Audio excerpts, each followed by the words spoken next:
A Formula One Sao Paulo Grand Prix. We have two groups coming your way. First group, closest to me, Franco Colapinto. Then we have Lewis Hamilton and Lance Stroll. And why don't we start with the honorary citizen of Brazil? Lewis, you're back in a country you love, at a circuit you love, where you've had a lot of success in the past. Just how excited are you ahead of this Grand Prix? Good afternoon, everyone. I love coming here.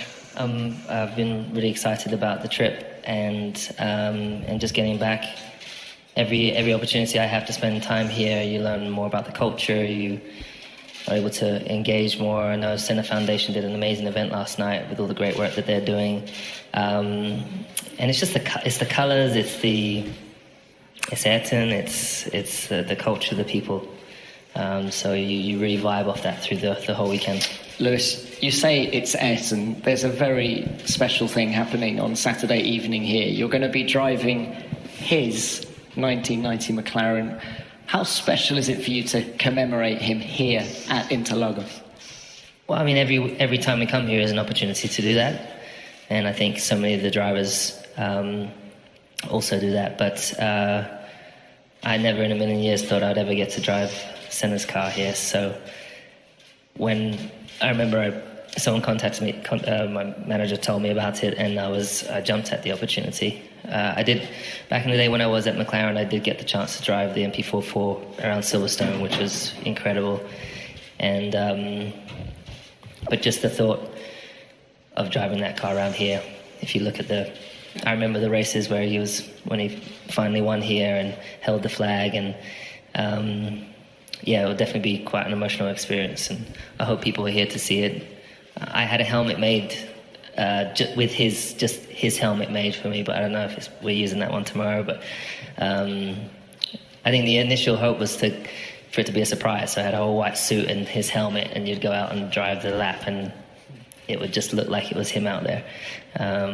But somehow it got out there again.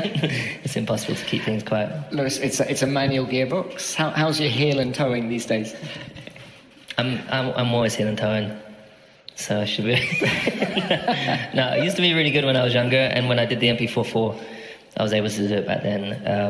It's something I miss. I wish we had that in Formula One. I mean, the two-pedal thing is just not exciting, and they need to bring back the H-box. It was awesome.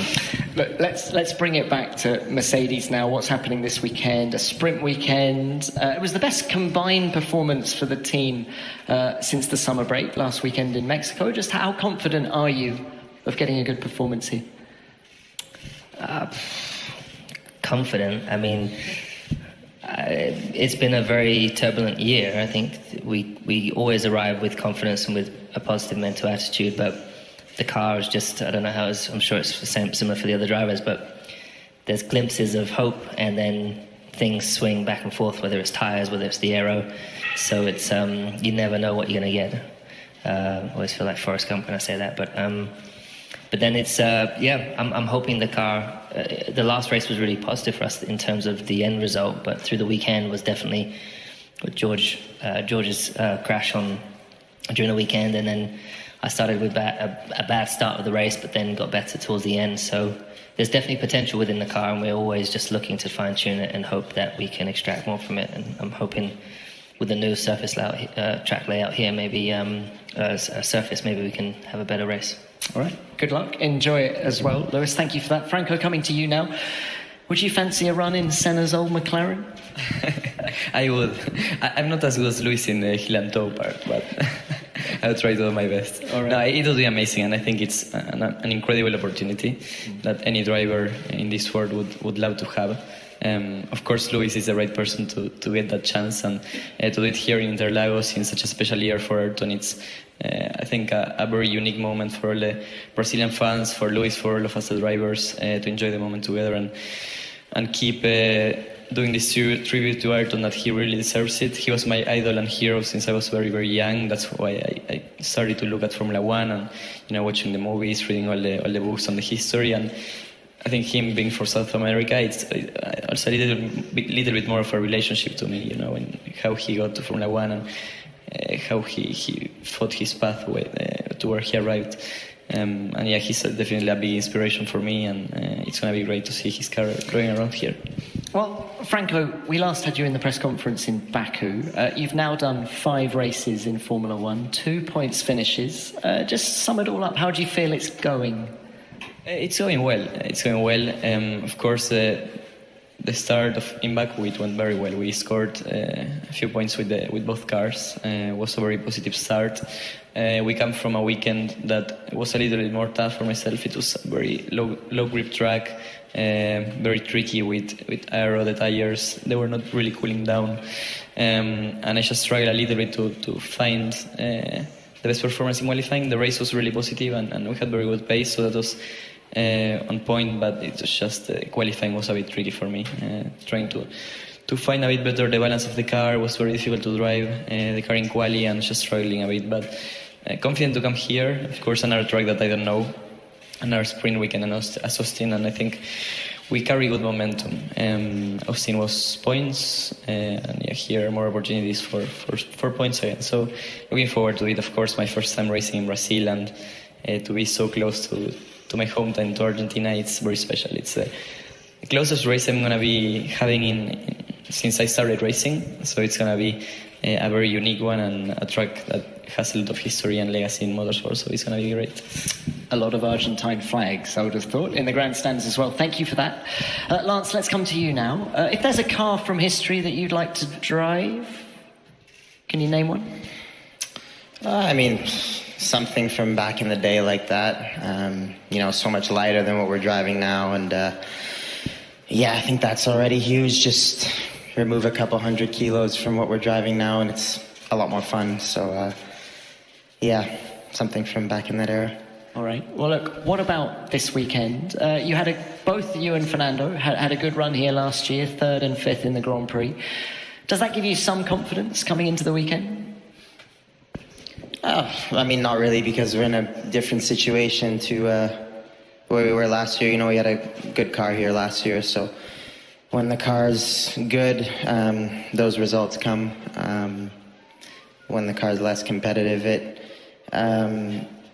naturally just becomes harder for those results to come. So yeah, let's see though. It's a great track. I always enjoy coming here. It's it's got a great rhythm and flow, and it's a lot of fun to drive. So and maybe a bit of weather to mix things up, which always makes it interesting and presents opportunity. All right, thank you for that. Let's now open this to the floor. We'll start with the broadcasters, please. Who's first? Hello, this is Roland Rodriguez from DAZN Spain. A question to Franco. Franco, you're doing amazing job with Williams. My question is, if you have the chance to race in other team for next season, do you think Williams is going to favor this situation? Well, I think I shouldn't be the person asked about that. Of course, I don't know the answer, and I guess yes. I think if Williams cannot give me a race seat, I think the normal thing is that they allow me to go somewhere else, and that they find the best opportunity for me for the future.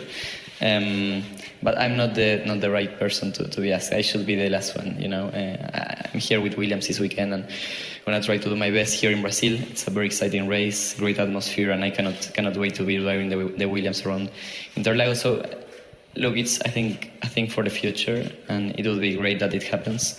I thought I was not gonna be racing F1 next year, and that's still my first view. So I don't really get too excited about whatever is they're talking around.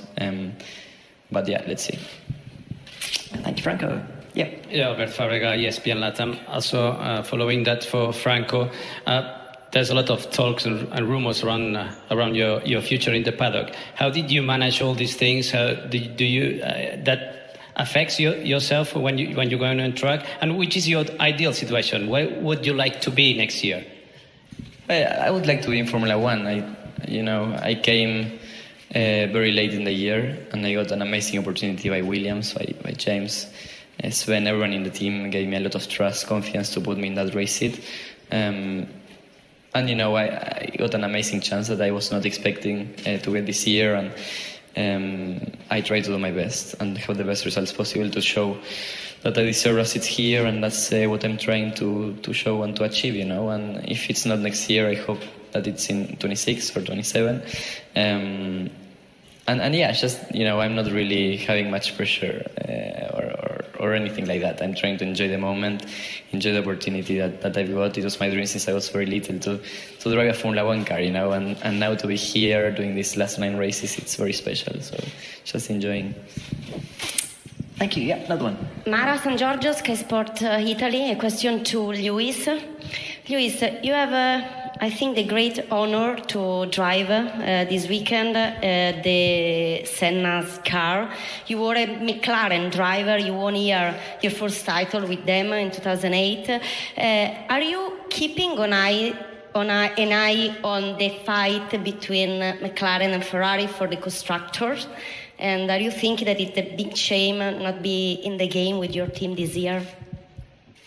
Of course, that's what we would have all loved to have been in the fight for the championship. That's what everyone works towards. We knew at the beginning of the year it was going to be tough as soon as we hit the ground. And we didn't expect to also have some of the success we had.